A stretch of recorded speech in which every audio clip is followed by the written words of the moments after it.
Hi friends, तो আমি আজকে বলবো যে কিভাবে আপনারা ওয়েট গেইন করতে পারবেন। প্রথমে আসি আমাদের বডি টাইপের কথা। আমাদের হিউম্যান বডি টাইপ তিন ধরনের হয়। প্রথম হয় এন্ডোমর্ফ, যেখানে আমাদের শরীরের হজম ক্ষমতা খুবই বেশি হয়, যার জন্য এখানে ওয়েট গেইন করতে হয় না, ওয়েট লস করতে হয়, এদের শরীর অনেক ভারী হয়।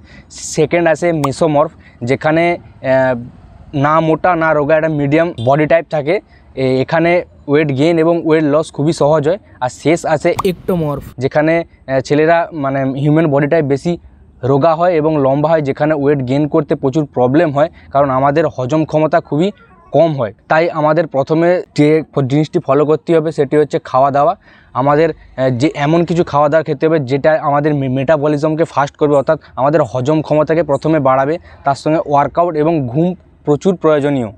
হজম ক্ষমতা বাড়ানোর জন্য আমাদেরকে আমাদের প্রতিদিনের ডায়েটে ফিশ অয়েল, মানে হয় ফ্যাটি ফিশ নয় ফিশ অয়েল অ্যাড করতে হবে, দই অ্যাড করতে হবে, এছাড়া লেবু, এ ধরনের যেসব খাওয়া দ্বারা আমাদের হজম ক্ষমতা বাড়াবে সেসব খাবার অ্যাড করতে হবে। একটোমর্ফ বডি টাইপে বডি গেইন করতে, মানে মাসেল গেইন করতে আমাদের অনেক সময় লাগে, কারণ এটি 6 মাস থেকে 1 মাসের মধ্যে হলে হবে না। যদি এটি মেসোমো বডি টাইপ হয় তাহলে 6 মাস থেকে 1 মাসের মধ্যে খুব বড় একটা পার্থক্য দেখা যেতে পারে, কিন্তু যদি একটোমর্ফ হয় তাহলে আমাদের ওটা 2 থেকে 2.5 বছর সময় লাগবে একটা বডিকে ট্রান্সফর্ম হওয়ার জন্য।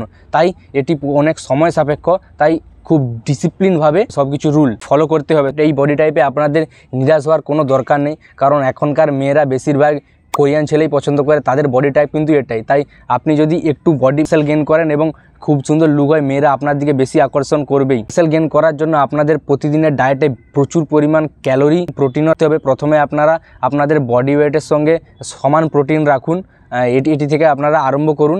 এরপর আস্তে আস্তে আপনাদের ডায়েট অনুযায়ী প্রোটিন এবং ক্যালোরি, কার্বস, ফ্যাট আস্তে আস্তে বাড়ান। প্রথমে আপনারা 1 থেকে 2 মাস টোটাল বডি ওয়ার্কআউট করুন, যেমন push up, pull up, squats, এভাবে আস্তে আস্তে শুরু করুন। তারপর 1 মাস থেকে 2 মাস পর আপনারা সেপারেট মাসেলে যান, যেমন চেস্ট, ব্যাক, ট্রাইসেপ, বাইসেপ, এভাবে আলাদা আলাদা করে ওয়ার্কআউট সেট আপ করুন।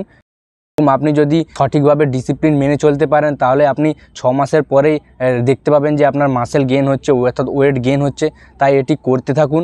2 থেকে 2.5 বছর পর আপনি একটা মেজর ডিফারেন্স লক্ষ্য করতে পারবেন।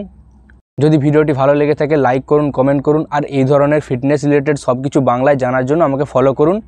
নমস্কার।